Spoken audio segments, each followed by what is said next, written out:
Boa noite a todos os CPs, a todas as CPs. Boa noite às PAEs, às PAAs, né? A todos que terão oportunidade de assistir a esse nosso encontro. Então, que seja um bom dia, uma boa tarde ou uma boa noite. Isso vai depender do tempo em que vai ser possibilitado vocês entrarem em contato com essa nossa reflexão aqui proposta. Bom, em continuidade ao nosso curso, nós estamos entendendo importante hoje, mais uma vez, retomarmos elementos que são fundamentais para que a gente possa continuar seguindo em diálogo amoroso, generoso e bastante reflexivo sobre o processo de construção da cultura educacional inclusiva.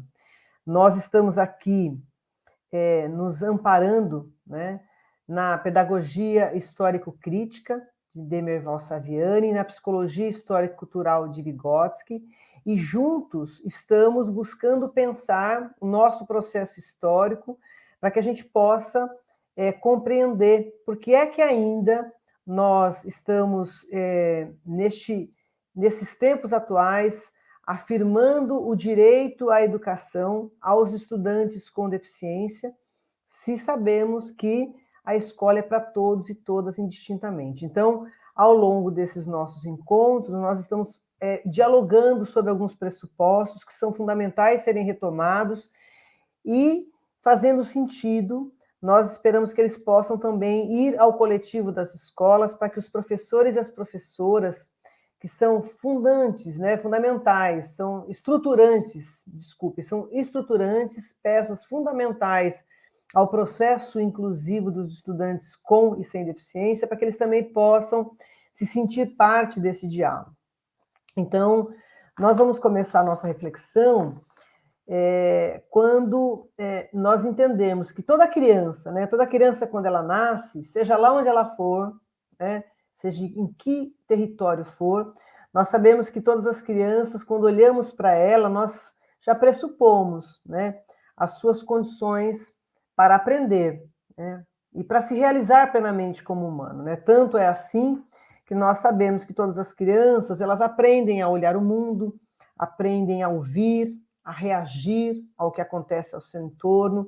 As crianças, os bebês aprendem a mexer com as coisas, a construir coisas e a falar, né? Nós já consideramos isso como parte, eu diria assim, como algo já esperado, como biologicamente esperado, como se isso fosse uma herança hereditária do qual todos nós compartilhamos. No entanto, quando um bebê ou uma criança ela é diagnosticada com deficiência, nós, né, ainda do ponto de vista cultural, somos tomados por alguns elementos que nos fazem, por vezes, não acreditar no potencial dessa criança, deste bebê, desse jovem, enfim, em aprender, como se receber o diagnóstico de deficiência o impossibilitasse de andar, de falar, de se comunicar, e de aprender, e de construir coisas em infinitas outras formas. Então, nesse sentido, nós vamos aqui hoje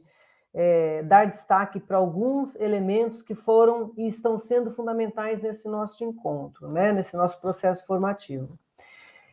Então, nós estamos dialogando sobre conceitos e pressupostos, né, que alicerçam a construção de uma cultura educacional inclusiva, porque nós ainda não vivemos plenamente uma cultura educacional inclusiva, até porque nós estamos construindo o conceito de inclusão aqui coletivamente. Nessa perspectiva, um dos elementos fundamentais a considerar é o nosso processo de humanização. Sendo sujeitos históricos, nós sabemos que hoje nós somos síntese das nossas relações, né? Síntese das nossas histórias individuais e coletivas, porque nós sabemos que só nos tornamos humanos na relação humana, né? Nós tivemos o privilégio de ter o contato com alguns textos de Paulo Freire, algumas reflexões ancoradas na perspectiva freiriana, e Freire vai afirmar que eu só me torno humano na relação humana. Então, nós hoje, adultos, por vezes não tivemos o privilégio de nos humanizarmos, né, em contato com pessoas com deficiência. E isso, por vezes, causa em nós fragilidades diante das relações que estamos estabelecendo. Nós estamos aprendendo a conviver em plena diversidade humana, trazendo para esse aspecto da diversidade também a dimensão da humanização. Então, só me torna humano na relação humana, também nos faz pensar um outro destaque importante, né, para esses nossos diálogos, que é o destaque em relação ao conceito de deficiência. Nós estamos tendo o privilégio de, coletivamente, nos nossos encontros, pensarmos sobre o conceito de deficiência e sobre a dimensão histórica desse conceito, né? Nós tivemos a condição de ir à Convenção de 2006, quando as pessoas com deficiência ali registraram o conceito de deficiência considerando quem são, né? E elas vão afirmar para nós ali, na Convenção de 2006, que sim, sendo pessoas com deficiência, elas têm algumas limitações que ora estão no seu corpo. Então elas vão falar, olha, as pessoas com deficiência são pessoas que podem ter algumas limitações de ordem sensorial, ela pode ser uma pessoa com surdez, com cegueira, com deficiência auditiva, com baixa visão. Nós podemos ter alguma limitação física, então nós podemos ter a necessidade de uso de cadeira de rodas, de andadores, porque temos a marcha comprometida. Nós, pessoas com deficiência, temos sim, podemos ter algumas limitações que se dão por ordem de um prejuízo intelectual, da dimensão da intelectualidade. No entanto, essas limitações que por vezes se encontram no nosso corpo, né, elas só se tornam impeditivos para uma participação plena de nós, as pessoas com deficiência no meio, se o meio não se organizar para garantir o direito de acesso, ou seja, a dimensão da acessibilidade. Então, nessa perspectiva, nós estamos tendo o privilégio de dizer que fomos humanizados num tempo onde sequer nós discutíamos o conceito de deficiência. E hoje, né, nós, profissionais das escolas, estamos buscando compreender quem nós somos, né, e estamos avançando na nossa perspectiva de humanização, inclusive porque estamos trazendo o conceito de humanização e o conceito de deficiência em movimento, numa perspectiva histórica.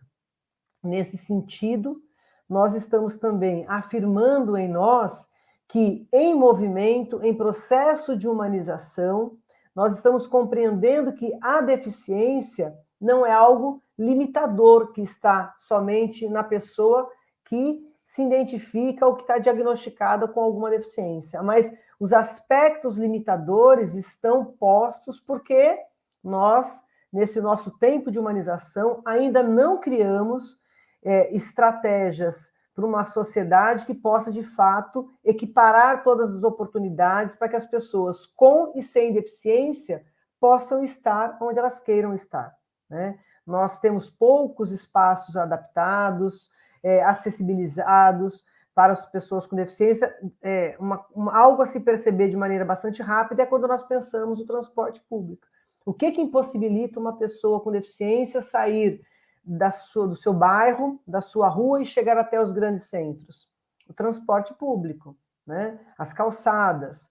Então, o problema, a dimensão da limitação não está só no corpo dessa pessoa, mas está no meio, na medida em que ela não tem o direito de acessar os espaços, assim como as demais pessoas o fazem. Nesse sentido, nós estamos dizendo para nós também que estamos tendo o privilégio e estamos destacando também um outro conceito, que é o conceito de consciência.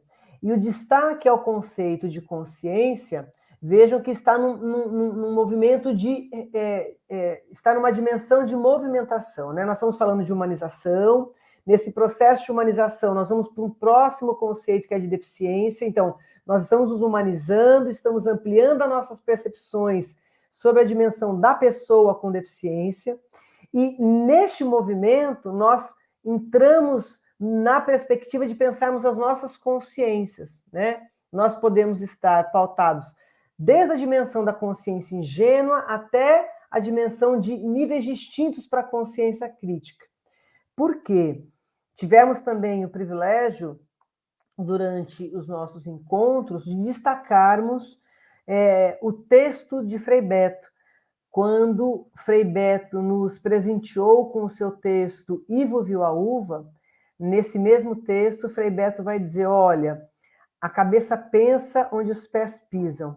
Então, nesse sentido, nós estamos dizendo que cada um de nós podemos estar atuando em níveis distintos de consciência, né?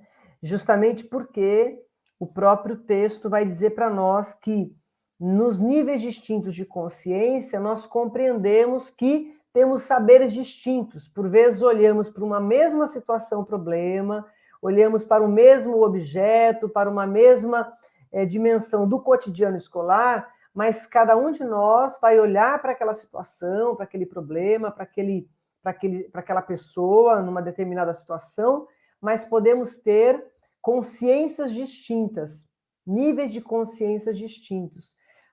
Por isso mesmo a importância do coletivo, por isso mesmo a importância de pensarmos que, do ponto de vista da consciência, nós vamos nos constituindo, né?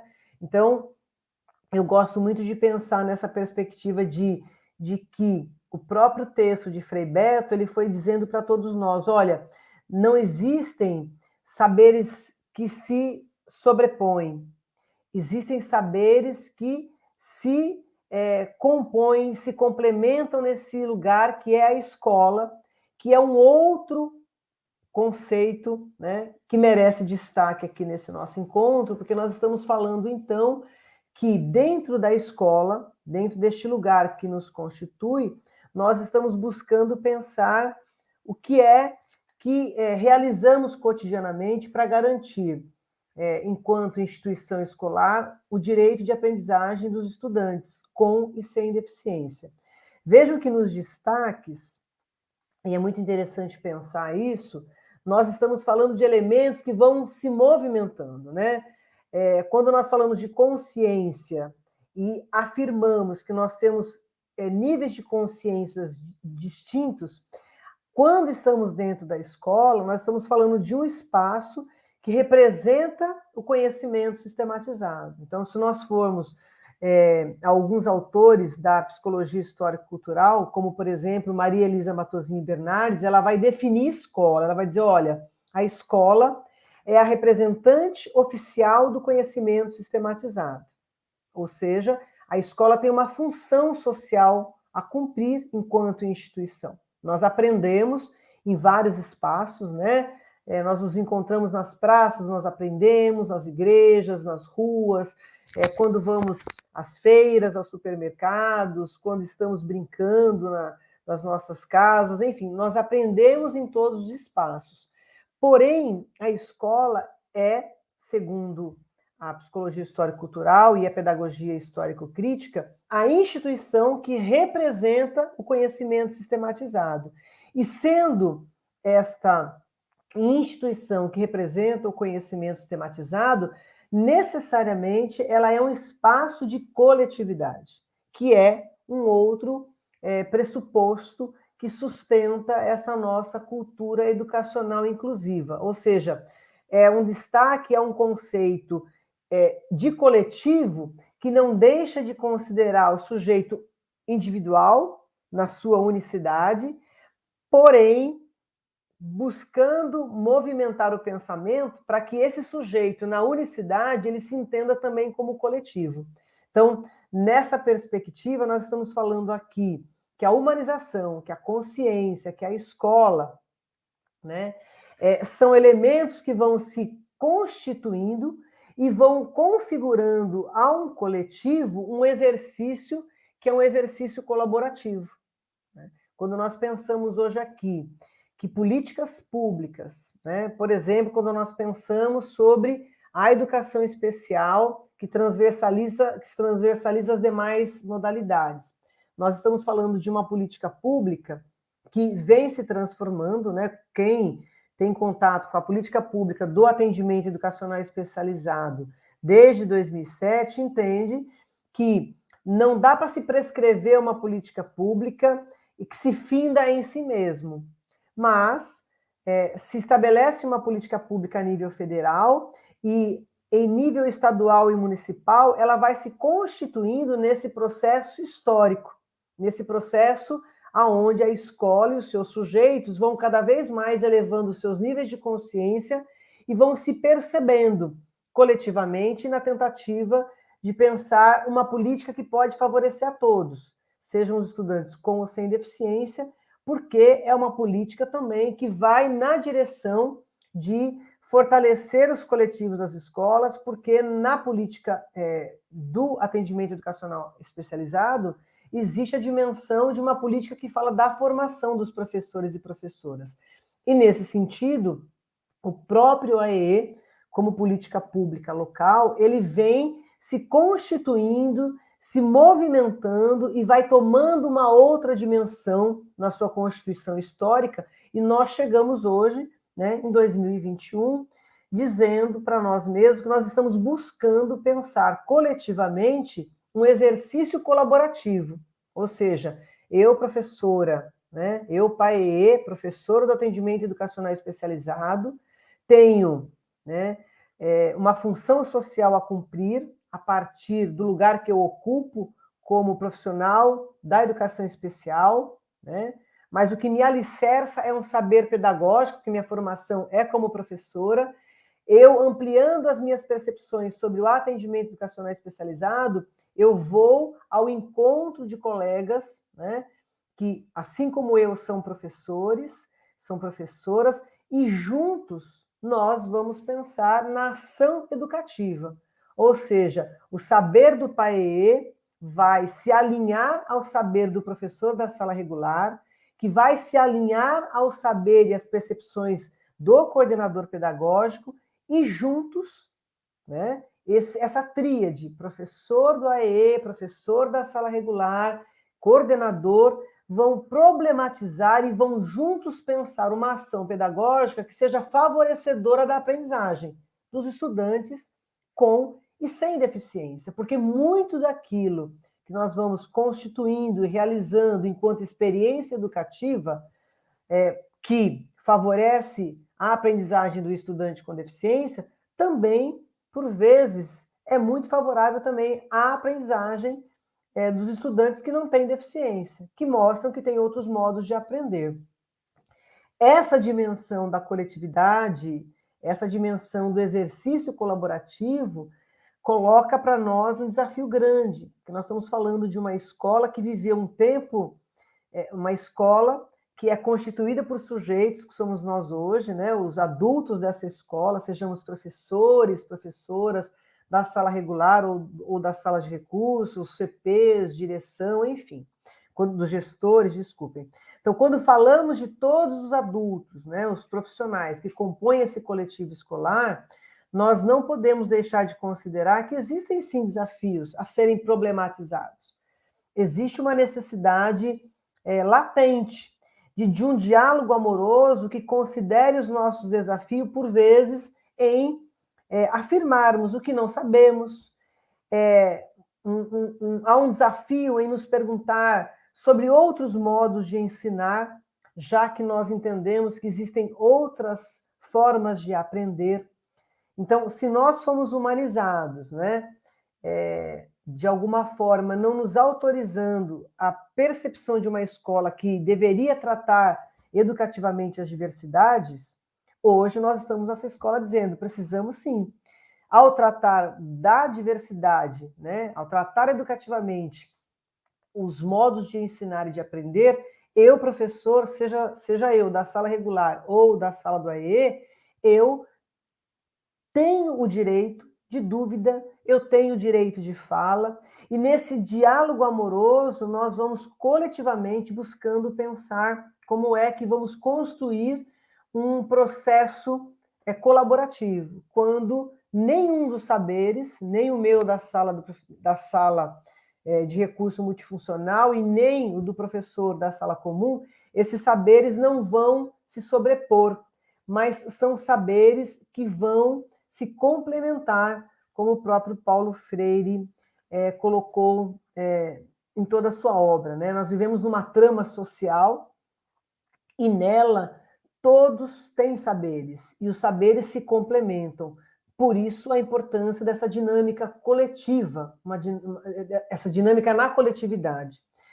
E quando vamos falando dessa dinâmica na coletividade, que nos faz pensar que estamos na busca por um exercício colaborativo, onde nós venhamos uns a colaborar com os outros, para que a gente juntos possamos garantir o direito de aprendizagem dos estudantes com e sem deficiência, nós vamos caminhando, então, para pensarmos num outro destaque fundamental deste curso, que é o conceito de inclusão. Vejam que nós temos documentos a nível federal e estadual, nós temos uma política pública que ainda projeta uma luz sobre o conceito de educação inclusiva. E nós estamos sempre aqui nos chamando a pensar o que é que estamos definindo como inclusão. O que é inclusão para nós? Né? Se nós formos ao dicionário Aurélio, se nós formos pensar o conceito de inclusão na sua mais plena forma, nós vamos entender juntos que inclusão não se prescreve, então ela não pode ser uma política pública, embora as políticas públicas utilizem o qualificador inclusão para definir uma escola para todos os estudantes com e sem deficiência, nós, na medida em que vamos avançando nos nossos níveis de consciência, nós vamos compreendendo que inclusão não se prescreve. Inclusão é processo que é construído coletivamente, né? Portanto, não cabe mais, nesse tempo histórico, nesse nosso tempo de humanização, considerando o que nós dissemos em relação ao conceito de deficiência que está no movimento de transformação histórica, considerando os nossos níveis de consciência, a escola e a sua potência, considerando os exercícios colaborativos, nós não podemos mais incorrer no equívoco de uma narrativa que diz, olha, o meu aluno de inclusão.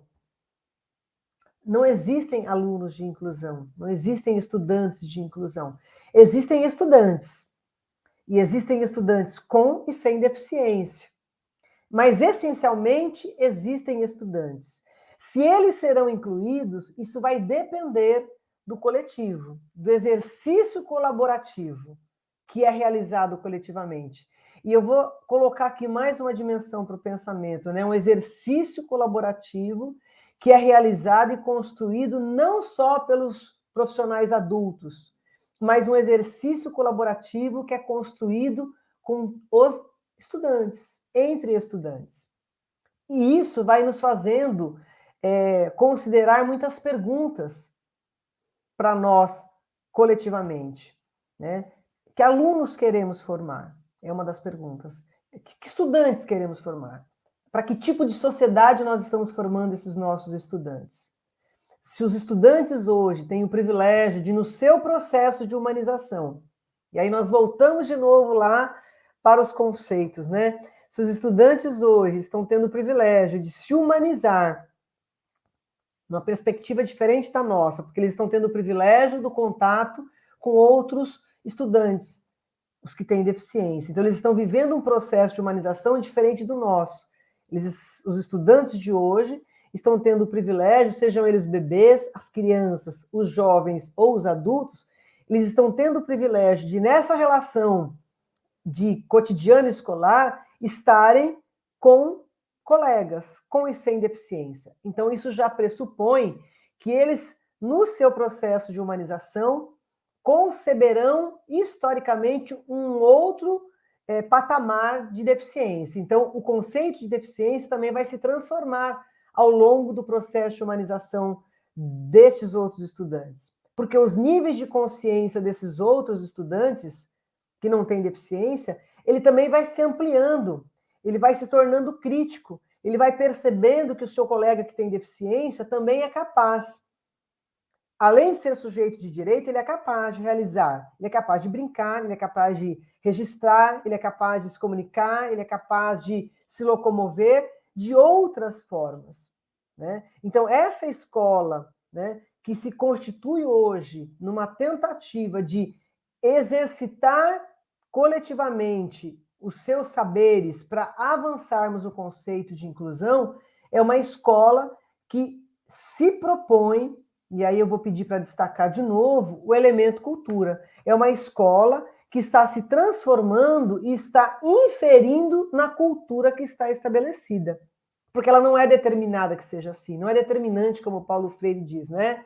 Não está determinado que a cultura escolar seja desta forma. Uma escola onde todos aprendam do mesmo jeito, da mesma forma, no mesmo ritmo, realizando as mesmas atividades.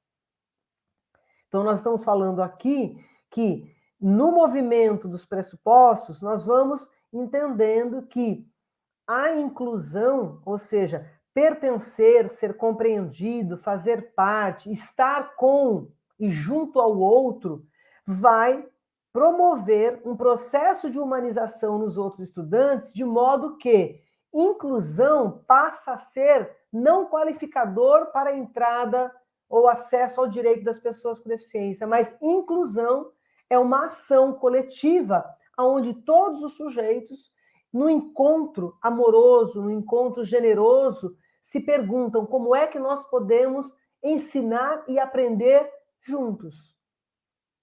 É a perspectiva dialógica em Paulo Freire, quando ele afirma que nenhum de nós sabemos mais que o outro. Então, nesse sentido, o conceito de inclusão que nós estamos trazendo neste curso, ele também vai ao encontro de favorecer ao professor e à professora como sujeitos, né, que alicerçam o processo da inclusão dos seus estudantes, porque não é mais o estudante de inclusão, não é o meu aluno de inclusão, não. Este aluno, esse estudante que tem o nome lá na sua lista de chamada professor, professora, ele só será incluído se você, professor, se você, professora, com seus pares, com os seus demais estudantes, se colocar no exercício do pensamento para que você busque criar estratégias para que o estudante com deficiência possa, de fato, participar. Então, nesse sentido, nós já falamos, estamos tentando transformar essa cultura educacional que ainda não é inclusiva, mas que pretende incluir a todos e todas indistintamente. E, na continuidade dessa reflexão, eu gostaria, então, de destacar o último conceito que nós tivemos contato nos nossos encontros, que é o conceito de mediação pedagógica. E aqui eu quero não só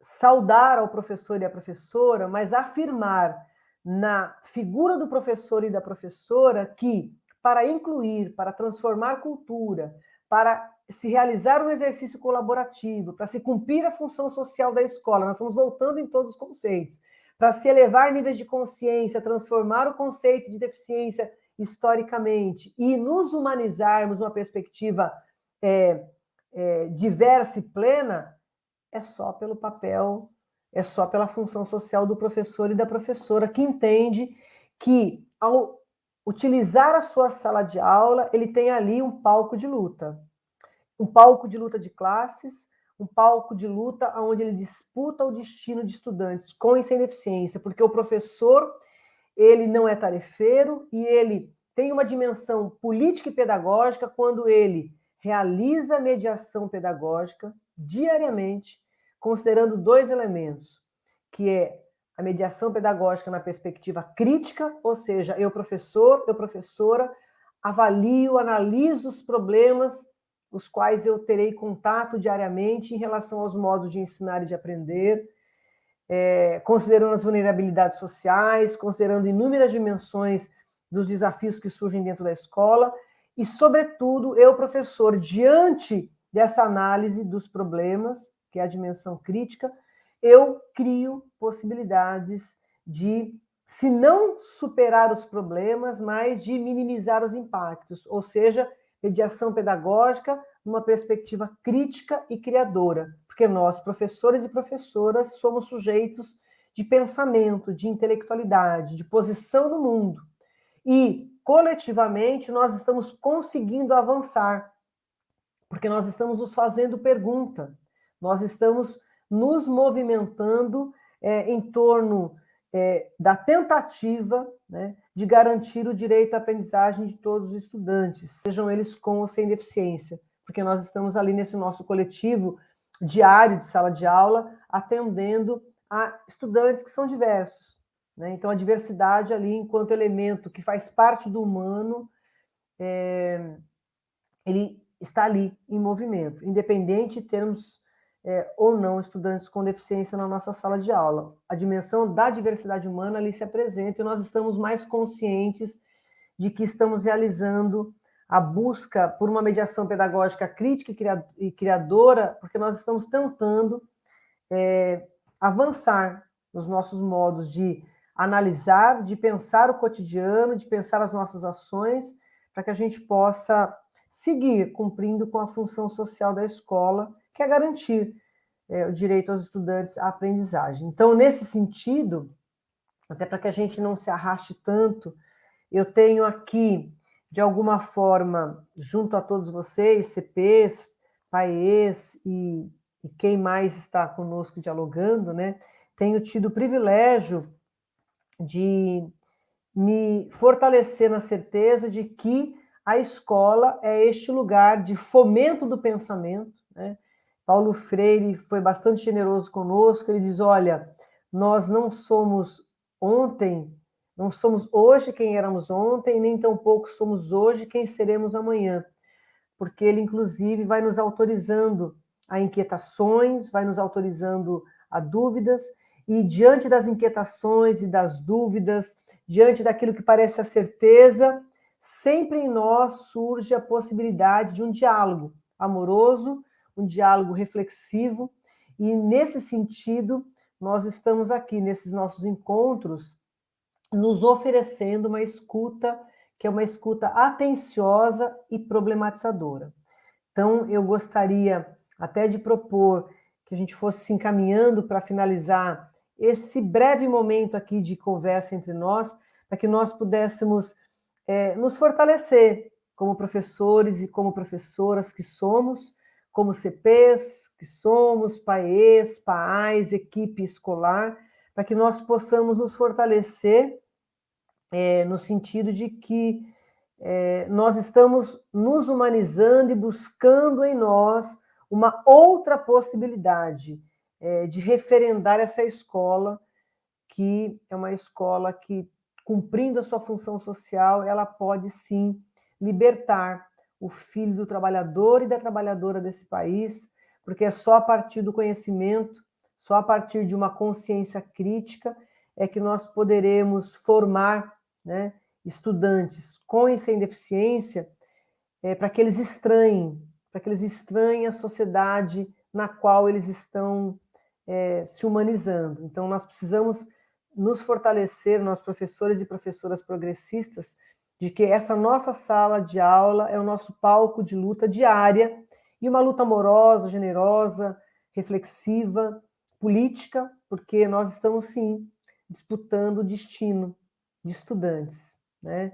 Nós estamos buscando coletivamente nos humanizarmos e estamos buscando construir uma dinâmica na qual nós não pretendemos e não deixaremos, esse é o nosso sonho, ninguém para trás. Essa é a disputa que nós estamos fazendo. Sejam os estudantes com ou sem deficiência, nós estamos num momento histórico onde estamos nos afirmando que a nossa luta é coletiva para que ninguém fique para trás. Sejam os estudantes, os nossos colegas de trabalho, as nossas famílias.